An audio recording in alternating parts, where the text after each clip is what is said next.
Hey guys, okay, welcome back to the channel guys. Welcome back to another episode of Car DIY. For those of you who have seen the previous video on how we took out, the fuel injectors to clean them, okay, this is a follow-up episode. Alright, so what happened was, okay, I actually took out the fuel injectors and I cleaned them. And then I went for a drive and all this, right? Everything seems good. The throttle and everything seems much better. I mean the accelerator. Okay, but the thing is, I realized there was a rough idling, okay, when I am, cold starting the car. Okay, like for example, I wake up in the morning, I go to work, and when I start the engine, right, okay, the revs will be like, coming up to 1,000. Yeah, because when you warm up, the RPMs will be slightly higher. Alright, original usually it will be about 700. Yeah, so you go up to 1,000, and sometimes you'll be 1,000, 1,002, 1,000, 1,002. So you'll be like, so there is a bit of a rough idle, okay, and I want to pinpoint that, okay, because it feels a little weird, okay, or maybe something is wrong somewhere. And the thing is, okay, because I have driven this car for coming 3 years, and okay, I have a few service records from the previous owner. Yeah, and all the service records from him, right, okay, is all the usual, servicing of engine oil and, not even the plugs. Yeah, just engine oil and filter and all this. Yeah, and so for today's episode, guys, I'm thinking, since I have driven about, I would say 30 to 40,000 kilometers on this car, and for his driving for another 3 years, let's say another 30,000, it'll be a total of 60,000 kilometers, okay, on these fuel injectors that are not changed. So for this episode, guys, you guys have guessed it, I'm going to change the fuel injectors altogether. Yeah, so for those of you who are new, guys, okay, please check out this video. Please subscribe, because we have a lot of repairs, a lot of servicing, a lot of mods, okay, all coming on this car. And once you subscribe, right, and hit the notification button, make sure, okay, you wouldn't miss any of the episodes. Yeah, so without further ado, we're going to start this video on changing out the fuel injectors. Alright, so let's go.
Alright, so guys, okay, that's the end of the whole DIY.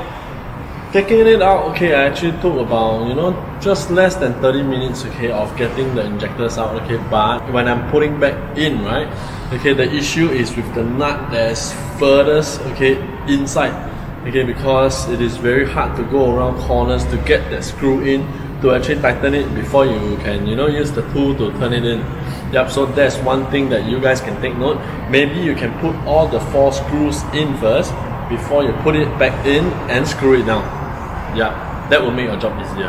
Alright, so guys, okay, as you can see, it was a very, very easy DIY. Check out the links and the items down below.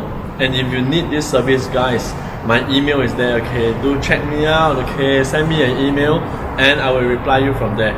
Alright, so guys, I hope you guys have enjoyed this one. If you like this, please smash the like button, please subscribe, please drop a comment down below on what you would like to see.